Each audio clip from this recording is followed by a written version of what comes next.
Hi అండి, అందరికి నమస్తే. ఇవాళ బిగ్ బాస్ చాలా బాగుంది. ఏంటి అంటే ఫస్ట్ అయితే మనము ఫ్రైడేది అయితే ఎపిసోడ్ చూసినాము.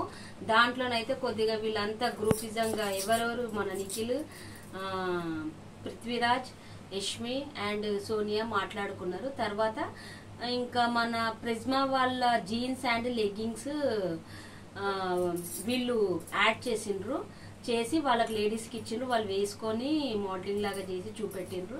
అంతే ఫ్రెండ్స్. ఇంకా నాగార్జున సార్ అయితే వచ్చిండ్రు. ఇవాళ అయితే నిఖిల్కి అయితే చాలా మటుకైతే చాలా నవ్వుకుంటా తిడుతూనే ఉంటాడు, ఇస్తూనే ఉంటాడు. వీళ్ళంతా ఇంటి సభ్యులు కూడా అంతా గ్రూపిజం వీళ్ళు ముగ్గురే.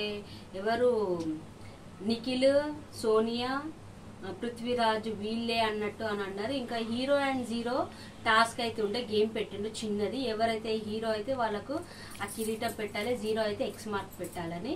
చాలా మటుకైతే మన మణికంఠకు వచ్చింది. ఆయననైతే ఈ సేవింగ్ దాంట్లోనైతే లాస్ట్ దాకా డేంజర్ జోన్ లో ఉంటాడు. ఇంకా హీరో ఎవరు అని అంటే మన నబీల్కి వచ్చింది. చాలా అందరూ ఆయన బాగా ఆడినరని చాలా ఇచ్చిండ్రు. ఎక్కువనైతే సీతకు కూడా వచ్చింది. ఇంకా చాలా మటుకైతే మన నాగార్జున సార్ అయితే వీళ్ళనైతే సోనియాని, నిఖిల్ని అయితే చాలా ఇది చేసిండు. కొద్ది విష్ణుప్రియ అని కూడా అని అన్నాడు. తర్వాత యష్మి గొడవలు ఏంటి అందరికి మెల్లమెల్ల చిన్నగా బాగానే వార్నింగ్ తీసుకోడు.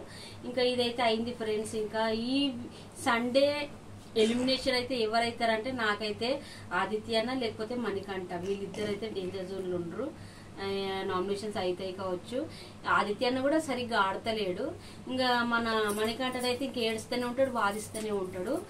ఇంకా ఇదైతే జరిగింది ఫ్రెండ్స్. ప్లీజ్ నచ్చితే ఈ రివ్యూ నచ్చితే మీరు లైక్, షేర్, సబ్స్క్రైబ్ చేయడం అస్సలు మర్చిపోకండి. బాయ్ అండి, గుడ్ నైట్.